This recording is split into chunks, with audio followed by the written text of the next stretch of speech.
Hello, welcome to Skull RPG Podcast. My name is Dwight Skull. My name's Jacob Skull. And today we're going to teach you how to tell your story. So in our last episode, we talked about potentially 2 game sessions where your players are introduced, they get some information, and they have to report back. So let's continue from there. Sure. So no matter what happens, your players either successfully rescue or they don't that person. You can always have that information on them. So let's say that we're going to make either, no matter who was captured, the person who was captured is either a double agent, i.e. they're feeding you false information because that's what they're given to feed you. And they can find that out either because there's, if they get killed, once you kill everybody that killed them, there's a note on their body that has some sort of message that says, here's your payment, here's what you're going to tell so-and-so, and it's really obvious this person's a double agent. Or because you saved their lives, they feel like they're indebted to you because the people that captured them were the actual espionage side of the dwarven side. Or if you're playing the other way, the same. I mean, it doesn't matter what faction you play, right? So but whoever was kidnapping them to take them out because they're no longer valued as a spy. And so you rescued them. They tell you the truth, like they've been feeding you false information. So you come back to Thorontir if you're playing the elves, and you explain to them, hey, this person got captured. They're actually a double agent. They've been feeding us false information. And then the other party, either Hullen or the unnamed elven woman, they would have given you a straight answer, at least you think it is. And that can be something that would lead to your next game session, right, which would be this one. So let's just create that. And to be fair, if you guys haven't realized, I'm actually creating a lot of this literally on the fly because I want to show you that you don't have to spend a ton of time creating this stuff. If you have an idea of kind of where you're heading, you kind of know what you need to do. So we need to get them a lot more information prepared so that within let's just talk about this for 1 second. A subplot should last a certain number of gaming sessions. Mm-hmm. So I like to do a thing where every 3 gaming sessions or every 3 major events. So like if I had a gaming session and it accidentally went into 2, I'm not going to count it. But so 3 major events, 3 major kind of gaming sessions, which could be 3 gaming sessions, could be 6 gaming sessions. I will level you up. And I'm going to have about 3 levels for every subplot. So we're still on level 4. We need, at the end of this whole kind of session, I might think about leveling you guys up. So what would the next 2 to 3 game sessions look like before you can level up to level 5? Well, you're going to take the information back to Thorontir. You're going to find out that either one of these 2 people is a double agent feeding you bad information. Perfect. And then you're going to find out that the other person is letting you know that the enemy is planning a raid on a small village that's about 10 miles to your southwest. And so Thorontir tells you that you need to go to that small village and you need to prepare them for battle. None of these people are army trained or any of that, and none of the people that in the army can't get there fast enough. The bigger armies are further away. Even the smaller little areas are still far away. He wants you 4 or 5, I don't know how many in your gaming party, to go and set up some sort of defenses and some sort of traps. And so this is the fun moment where we do you need to hold the town until X happens.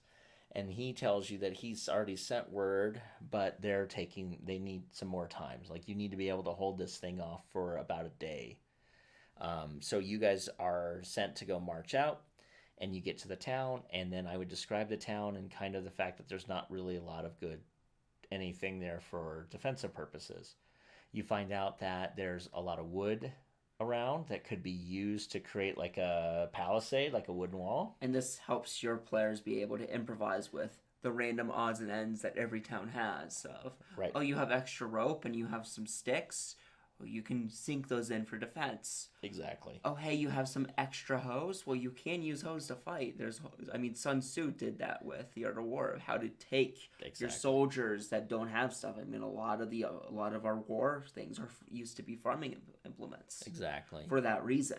Exactly.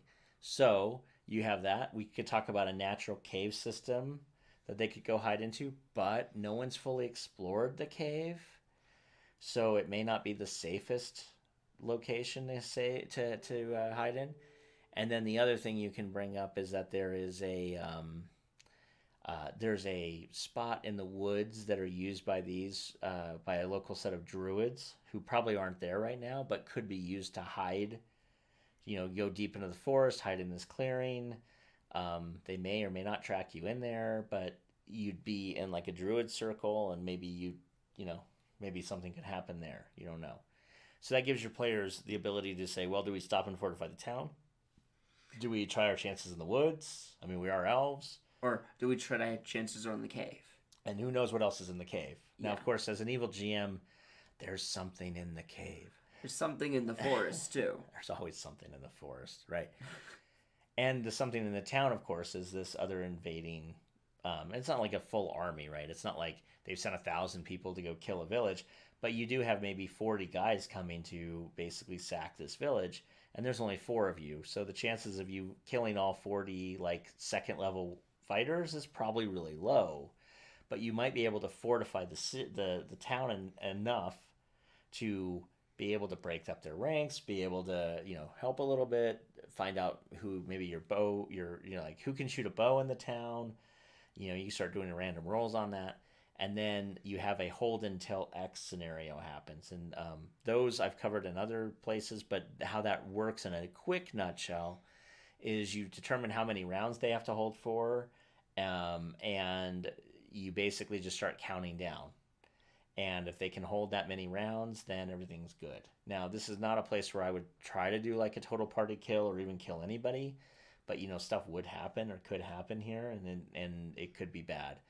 That said, if it does get bad, I wouldn't kill the players outright. I would have them be captured, which then leads to another fun thing later on where they have to actually break out. They have to free themselves from captivity, which would be another fun piece where you can actually introduce a couple of non-player characters for the other factions that could come up at the very last in the third subplot, where it's like, oh, you remember this guy? He was your captor who treated you decently. Mm-hmm. Right. And again, I would stay away from any kind of torturous things at all. But so let's just keep going, right? Because a lot of this would be you have to be able to, like, I plan enough to basically do one game session with some ideas for the next game session. So let's say they held until X and they didn't get captured. If they did get captured, then we'll play the captured thing. We'll figure out how that game looks. But let's say they don't get captured, and they decide to go. Let's say they decide to fortify the town. If they decide to fortify the town, then they make it, but a certain number of townspeople are killed. Maybe you guys are injured, and you're given a commendation, but you're also given a chastisement. If you guys go to the cave, you're able to fortify the front of the cave, and it's really easy to keep the thing, like the army, from coming at you, because they got to come down to 2 or 3 guys, and you guys can easily fend them off. What you don't know is that there's like a giant spider behind you. So now your party's split between having to fend off the giant spider and also fend off the front of the cave. Mm-hmm. If they go into the woods, then you could argue that the fighters just totally lose you, can't find you at all because they're dwarves, they're navigating the woods, it doesn't really happen. But the problem is there's other things, like you could do bears or wolves or other things that are hunting the villagers in there, and you're still in a hold until X situation. Yes. The whole time. So after that whole little round is gone, it gives them an idea to do some combat and some other things that really helps, and they got freedom of choice to figure out where they wanted to basically make their graves. I mean, not really, but I mean, where do they want to make their stand? And that was the choice they had there. So then they would go back with the military company back to Torontier, and he would then give you another thing where he says you need to go over the mountains and you need to infiltrate this human city. It's not really a city, it's like a village. And in this human village, there are dwarves that come in for trade, and you need to kidnap one of those dwarves and bring him back. How you do that is up to you. So sometimes a railroad sometimes not having a choice in what you do isn't necessarily a railroad. Not having any choices in what you do is a railroad. So by me saying, hey, your next mission is to go do X, but I'm not going to tell you how to do it, that's not a railroad. So at the end of the first session, that was a couple things long. At the end of this, the one where they held for a while, and then this last one where they have to go in and kidnap a dwarven military official and bring him back to Thorontir somehow. At the end of that, I would level them to level 5, and then we would do 3 more adventures for level 5, 3 more for level 6. At the end of level 6, we're going to pivot into the next subplot. So what I'm going to need to do over the next couple of gaming sessions is, after they kidnap that leader of the Dwarven faction, you find out about certain things where he starts revealing the plans of their under duress, right? So you don't see anything, but Thorontir comes back and says, "Oh, we've just found out from the dwarf that you captured about their chief advisor," and gives you the name, and the chief advisor is working on doing X. And at that point, Thorontir says something like, that's really odd because that seems to be the almost exact same plan that our advisor is giving us. And so you could leave a little clue, like, this is the exact same plan we're doing. Isn't that bizarre? And if you start doing that enough, your players will be like, wait a minute, this is odd. How come they're both planning the same thing? That doesn't make any sense. Once is a coincidence. Twice is very weird.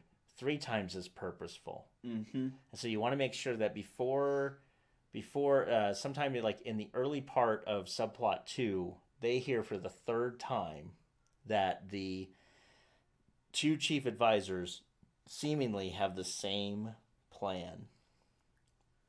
And that will create a thing with your players to realize that there's a problem here.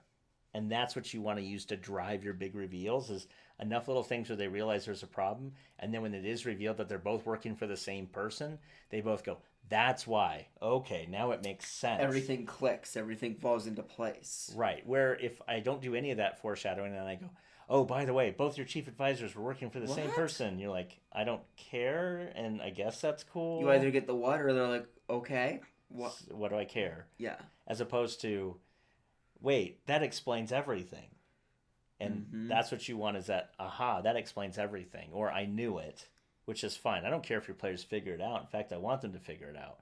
Because the more and more they start figuring out what you're doing, the more and more they're going to play toward that. Yes. So, anyway, there's some ideas of how I would run the first several levels and how I can run like that one level and all the games there, but also what I would do for the first several levels to start building in the intrigue and the big reveal stuff that I need.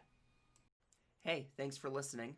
And for more resources, please go to skullrpg.com.